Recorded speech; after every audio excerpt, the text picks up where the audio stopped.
अब अगर हम फर्दर ये बात करें, ठीक है, कि ये तो हमारे पास एक टाइप होगी, एक किस्म होगी जो हमें समझ आ गई, हमने ये चीजें समझ ली हैं। अब अगर मैं इसमें हेरा फेरी करूं इस क्वेश्चन में, तो आपको समझ आ जानी चाहिए। ठीक है, अगर मुझसे ये कहे, ठीक है,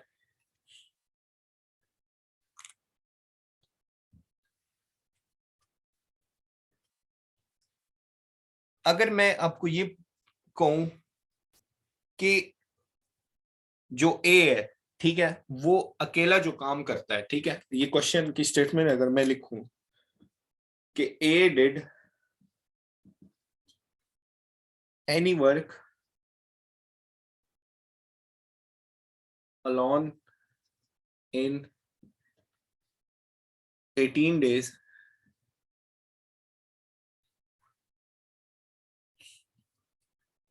और बी की बात करूं, बी कैन कंप्लीट, ये एनी वर्क है, ठीक है, B can complete the same work इन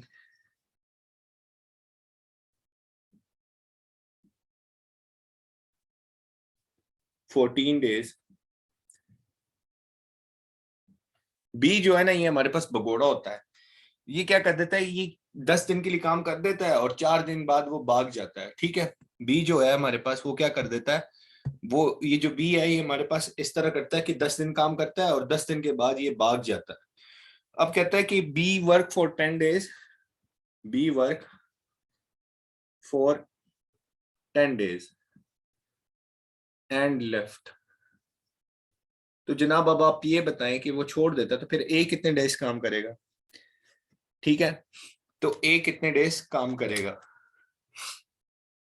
अच्छा, अब हमने ये देखा कि ए जो है वो काम कर रहा है कितने डेज के लिए, वो ए जो है वो काम करता है 18 डेज के लिए, और बी जो है वो कितने दिन के लिए काम कर रहा है जी, वो 14 डेज के लिए कर रहा है।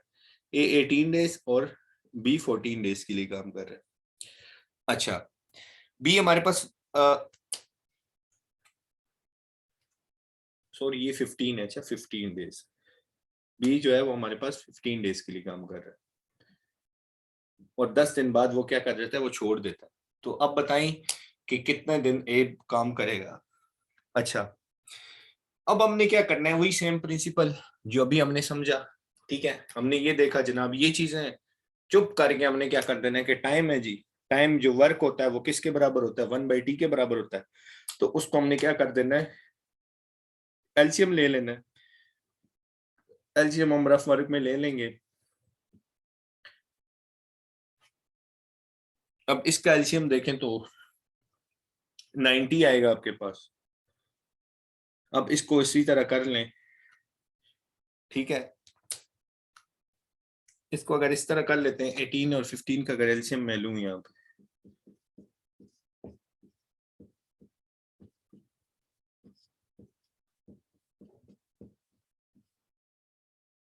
90 आ गया। अच्छा, अब हमने क्या पढ़ा था, हमने ये पढ़ा था कि हमारे पास जो एलसीएम आ गया है, ठीक है, वो कितना आ गया, वो 90 आ गया। अब हमने देखा कि 18 कितने जा 90 आता है हमारे पास, 18 5 जा। तो इसका मतलब ये है कि ये हमारे पास, आप समझे क्या, आप समझे ये कि कोई भी काम है, कोई भी चीजें हैं, वो टोटल जो चीजें हैं वो हमारे पास 90 हैं। अब उसमें से जो ए है वो 5 चीजें बनाता है पर डे के लिहाज से। ठीक है, ए जो है वो 5 चीजें बनाता है पर डे के लिहाज से, और बी जो है वो पर डे के लिहाज से कितनी चीजें बनाएगा, बी जो है वो पर डे के लिहाज से 6 बनाएगा। क्यों, क्योंकि अगर हम ये देखें तो +6 आता है। ठीक है, तो बी जो है वो कितने के लिहाज से बनाएगा, 6। हम एज्यूम कर लेते हैं, हम ये बात करते हैं कि जनाब कोई मार्कर की फैक्ट्री है और ये ए उसमें वर्कर है, टोटल जो फैक्ट्री प्रोड्यूस करती है वो 90 मार्कर प्रोड्यूस करती है, और ए जो है वो उसमें से 5 रखता है और जो 5 बना सकते हैं, और बी जो है वो 6 बना सकता है। सेम टू सेम चीज हमने कर ली। अच्छा जी, अब हमने ये बोला कि बात भाई ऐसी है कि ये जो ए है ना, ये क्या कर देता है, ये 10 दिन काम करता है और ये भाग जाता है, उसके बाद इसमें टोटल 15 डे काम करना होता है। तो हम क्या कर देते हैं, हम इस तरह कर देते हैं कि ठीक है, 6 दिन काम करता है, पर डे का हमारे पास आ गया। तो 6 दिन के लिए निकालने के लिए हम क्या कर देंगे, मल्टीप्लाई बाय 10 कर देंगे। तो हमें पता चल गया है कि वो कितनी चीजें बना लेता है, 60 चीजें बना लेता है। 90 में से 60 चीजें वो बना लेता है, पीछे वो छोड़ देता है 30। तो हम क्या कर देते हैं कि 90 में से 60 को माइनस कर देंगे, हमें पता चल गया है कि वो 30 चीजें जो है ना वो रह गई हैं, उसमें से 60 चीजें जो है वो बी बना लेता है। ठीक। अच्छा, उसके बाद अगर हम देखें कि ठीक है, 30 हमारे पास चीजें बन गई, तो अब हम देखते हैं कि जनाब ये तो ए जो है, ठीक है, जो ए वाला है ये तो करता है 5। तो इसके लिहाज से हम क्या करेंगे कि ये जो 5 के लिहाज से ए किस तरह क्रिएट करेगा, तो ए जो है वो इस तरह करेगा कि ए क्या करेगा, 30, मतलब 30 रहते हैं बाकी, तो उसको पर डे के लिहाज से क्या है 5, तो हम कर देंगे कि 5, तो हमारे पास डेज आ जाएंगे, तो वो 6 डेज में काम करेगा। इसकी समझ आई?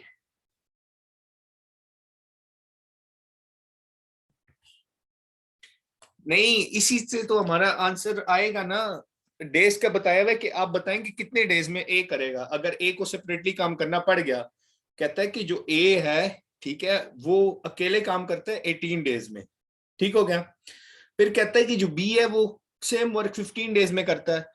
तो कहता है ये जो बी है वो छोड़ देता है 10 दिनों के बाद, तो 5 दिन इसकी भी रह गए। तो अब बताएं कि जनाब इसका कितने डेज लगेंगे वो काम कंप्लीट करते हुए। तो उसको सॉल्व करते हुए ये एलसीएम वाला मेथड तो आपको समझ आ गया होगा। उसके बाद हमने कहा कि पर डे के लिहाज से वो 6 चीजें बनाता है। ये आप एज्यूम करें कि ये जो एलसीएम के नीचे आएगा वो टोटल चीजें हैं वो 90 है। अब उसमें से हमने ये देखा कि 5 चीजें जो है पर डे के लिहाज से ए बनाता है और 6 चीजें जो है पर डे के लिहाज से बी बनाता है। अब बी के टोटल दिन कितने थे कि भाई 10 दिन के लिए काम करता है। तो जब 10 दिन के लिए काम करता है, तो जब 10 दिन में वो कितनी चीजें बना लेगा, 60 चीजें बना लेगा ये। और टोटल चीजें कितनी है 90। तो अब जब 90 में से 60 को हम माइनस करेंगे तो 30 बचेगा जो ए के हिस्से में आएगा। अब ए जो पर डे के लिहाज से वो कितने चीजें बनाता है 5। तो हमने उसमें से देखा कि 5 है जी, तो फिर उसको हमने 30/5 कर दिया और 6 डेज आ गए। अब समझ आई?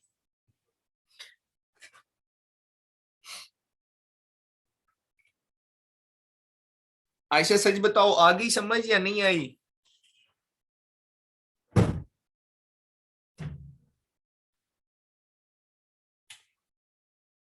ठीक हो गया। अच्छा, अब अगर हम इसे मूव ऑन करें और एक और क्वेश्चन करते हैं, इसी की टाइप करते हैं।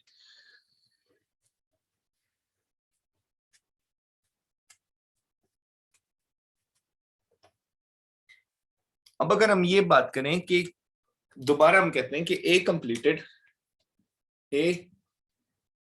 मैं इतने ए बी वाले कराऊंगा कि आपको खुद ही at the end of the lecture आपको समझ आ जाएगा। A completed 1/2 part of any work in 5 days,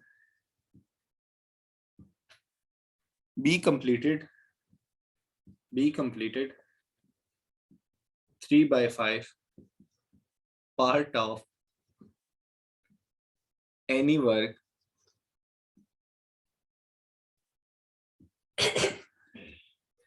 any work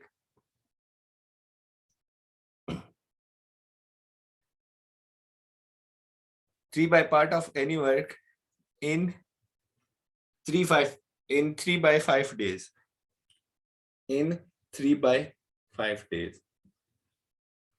ठीक हो गया। and C completed the same work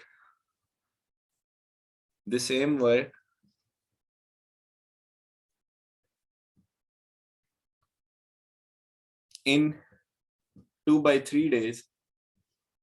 अब 2/3 और इसको देख के घबराना नहीं है। 2/3 days, तो पूछता है कि A B and C can complete the work combinedly, ठीक है, can combinedly complete the work in how many days, in how many days.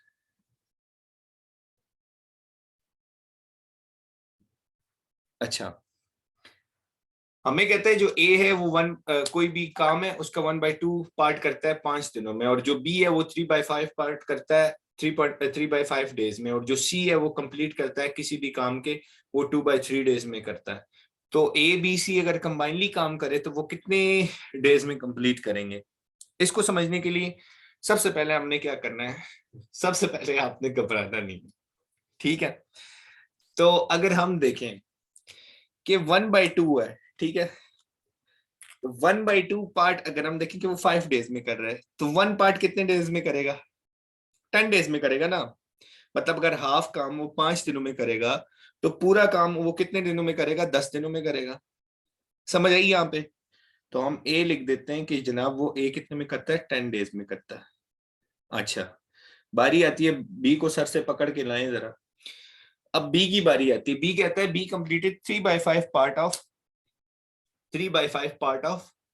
Any work in 3/5 days, ठीक है।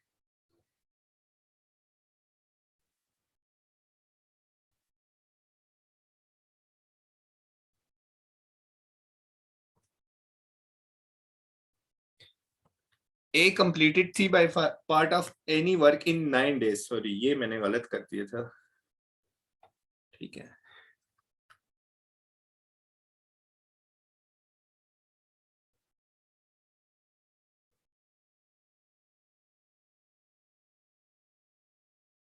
अच्छा,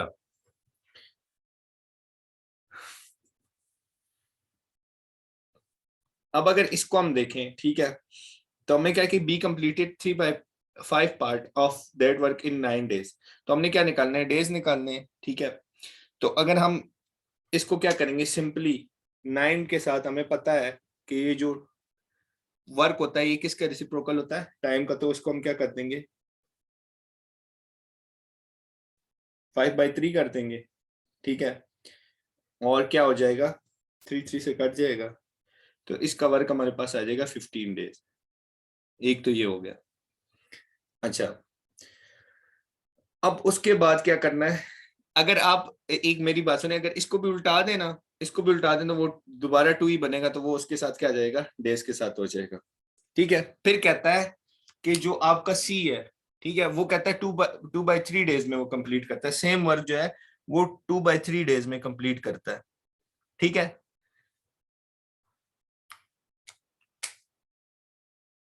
ये पता है ये स्टेटमेंट मुझसे गलत तो हो गई है, ठीक है। कहता है कि C completed 2/3 part, C completed 2.3 part of this work, 2/3 part of this work in 8 days. अच्छा, अब इसको करने के लिए, सी का निकालने के लिए, अब सी का जल्दी से मुझे खुद बताइए कितने डेज में करेगा?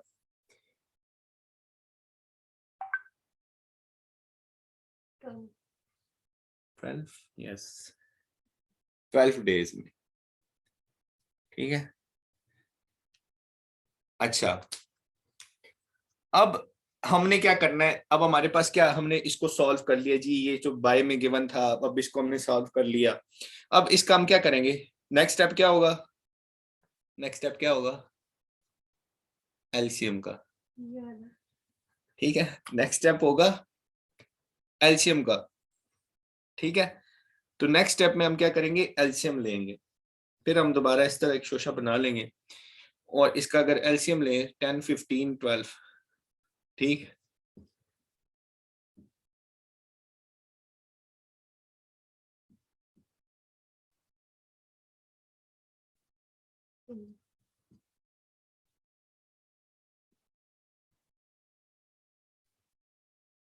ठीक है, तो इसका जो एलसीएम हमारे पास आता है वो 60 आता है, ठीक है। तो एलसीएम हमारे पास आएगा 60। अब हमने क्या काम करना है आगे? शाबाश, जल्दी से खुद करें, अब ये यहां से खुद करें।